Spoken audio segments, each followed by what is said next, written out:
I live in Seattle and I take my 2 dogs, Ember and Ash, on weekly adventures in the mountains. I hike, camp, and road trip only to places where I can bring my 2 favorite travel buddies. This week, I embraced the wet winters of the PNW and hiked to a massive waterfall, and then to a frozen alpine lake, which is at the base of a mountain where I could hear the boom of distant avalanches.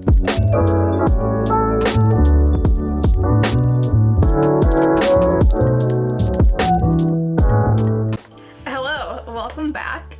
It is now the time of winter where planning for a hike gets way more difficult. There are so many more conditions and other things to consider. I basically have 2 lists, one for hikes that are in higher elevation and snowy and have great views, and then my other list is for more lower elevation hikes that maybe aren't as amazing view-wise, but they're pretty much guaranteed to be safe at least.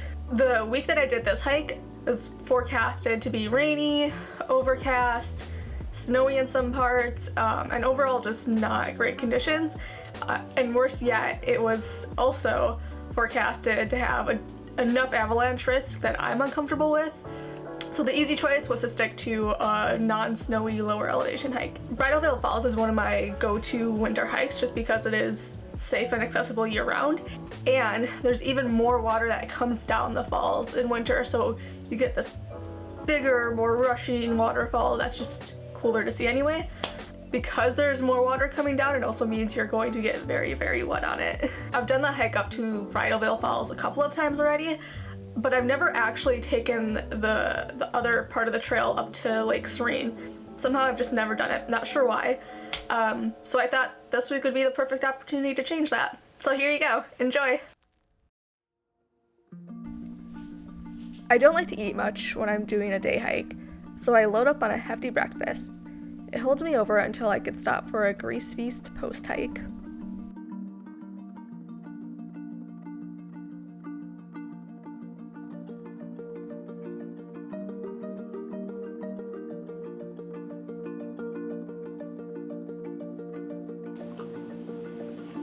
Good morning. Right now I'm checking the conditions of the hike that I'm going to do this morning. Looks like exactly what I was expecting. Nothing fantastic. It's going to be wet, cloudy. It's about 6:30 a.m. and the sun doesn't rise until a little before 8 a.m. So I have some time.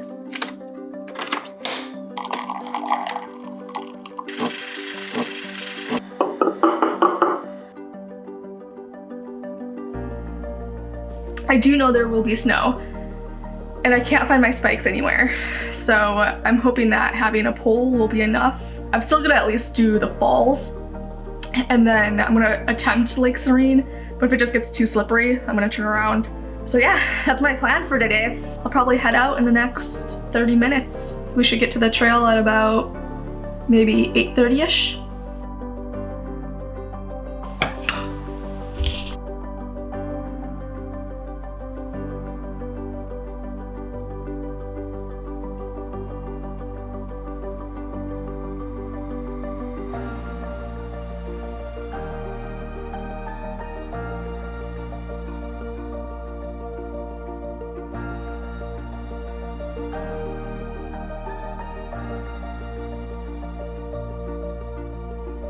This hike is only an hour away from Seattle, and is right off of Highway 2, making it very accessible.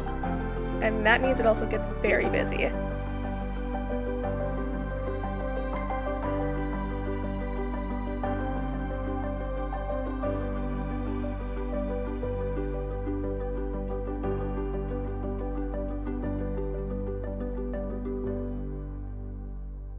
I went early on a Wednesday morning, arriving at 8:30 a.m. to only one other car.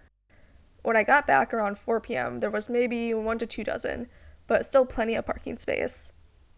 On weekends, this is not the case and becomes difficult to find a spot to park, which also means the falls are going to be very crowded. So I recommend going during off-peak times.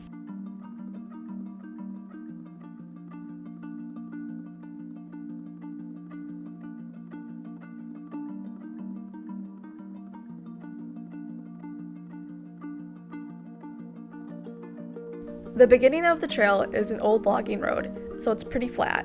wide and a leisurely stroll.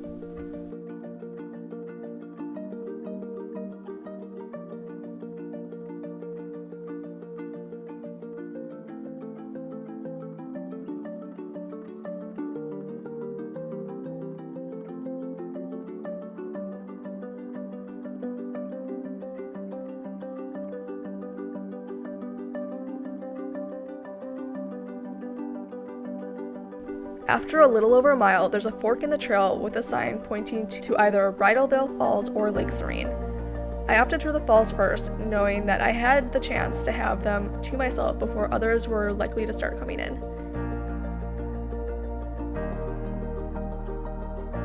It's only half a mile to the falls, but the entire time has you climbing up puddle-filled stairs to get to them.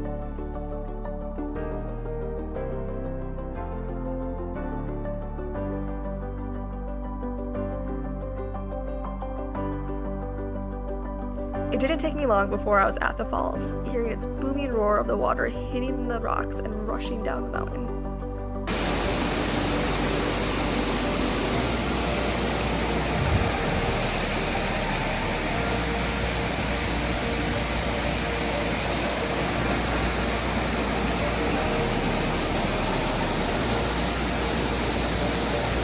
As predicted, I had the falls to myself the whole time. Of course, a photo shoot with the pups was mandatory, and the best possible use of the time alone.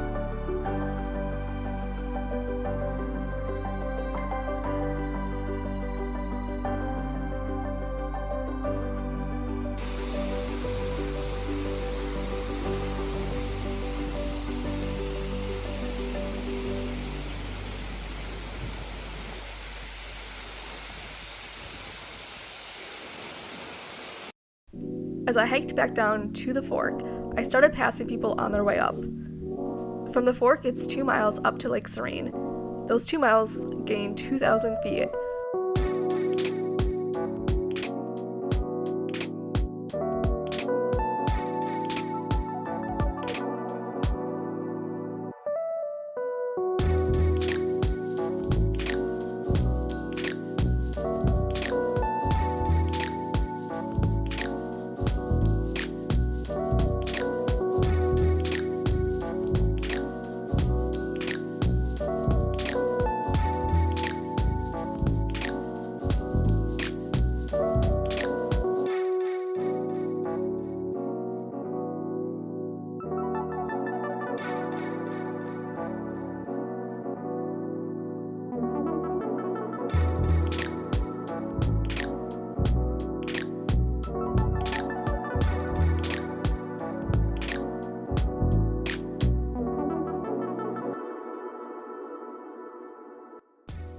Just when the stairs end, the snow started, and views of Mount Index motivated me through the final stretch.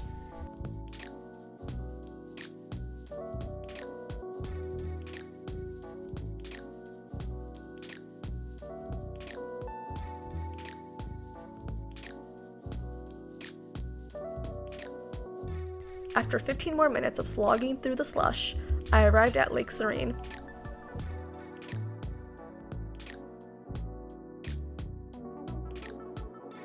The trail leads right up to an incredible sight of the lake, with Mount Index towering over. As I admired the views, I could hear the booms of distant avalanches.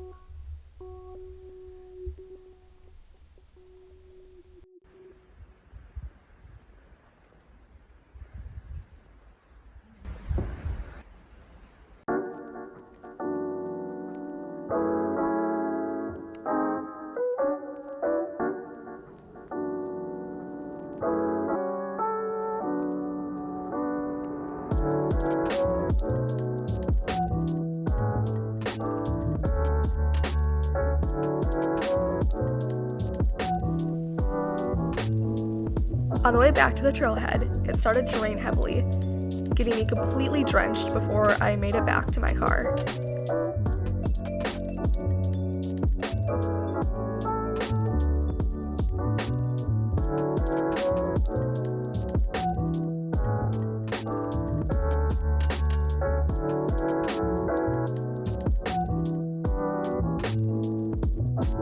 With the sun now setting at 4 p.m., I had a gloomy, wet car ride back.